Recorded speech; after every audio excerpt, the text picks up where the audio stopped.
നമസ്കാരം. Raf talk ഫുട്ബോളിലേക്ക് എവർക്കും സ്വാഗതം. ഫിഫ ഇന്റർ കോണ്ടിനെന്റൽ കപ്പിന്റെ ഫൈനലിൽ റയൽ മാഡ്രിഡിന്റെ എതിരാളികൾ ആരാണെന്ന് തീരുമാനമായിരിക്കുന്നു.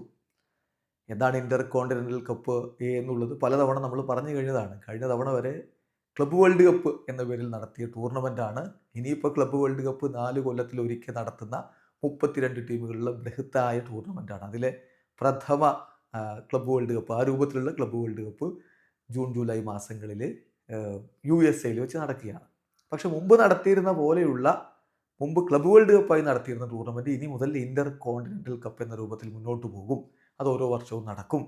ആ ഇന്റർ കോണ്ടിനെന്റൽ കപ്പിൻ്റെ ഫൈനലിലേക്ക് റയലിൻ്റെ എതിരാളികൾ ആരാണ് എന്നുള്ളത് ഇപ്പോൾ തീരുമാനമായിരിക്കുന്നു. മെക്സിക്കൻ ക്ലബ്ബായ CF പച്ചൂക്കയാണ് അവർക്കെതിരെ കളിക്കാൻ പോകുന്നത്.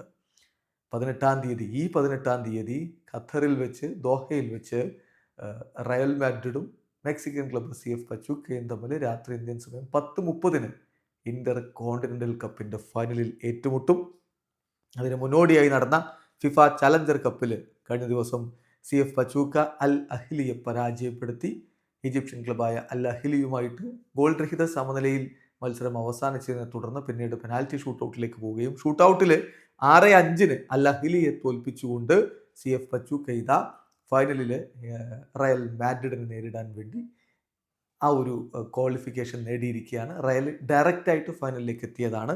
ഇതിന് മുമ്പത്തെ മത്സരത്തിൽ അവർ ഡെർബി ഓഫ് അമേരിക്കാസ് എന്ന പേരിട്ട മത്സരത്തിൽ ബ്രസീലിയൻ ക്ലബ്ബ് ബൂട്ടാഫാഗോയെ പരാജയപ്പെടുത്തിക്കൊണ്ടാണ് CF പച്ചൂക്ക ഫിഫ ചലഞ്ചർ കപ്പിലേക്ക് എത്തിയിരുന്നത്. അവിടെ നിന്നും വിജയിച്ച് അവരിതാ ഫൈനലിലേക്ക് എത്തിയിരിക്കുന്നു. ഫൈനൽ മത്സരം സമയം മറക്കണ്ട, ഡിസംബർ 18 രാത്രി ഇന്ത്യൻ സമയം 10:30. വീഡിയോ അവസാനിക്കുന്നു. ഫുട്ബോൾ ലോകത്ത് കൂടുതൽ വിശേഷങ്ങളുമായി റാഫ് ടോക്സ് വീണ്ടും എത്താം.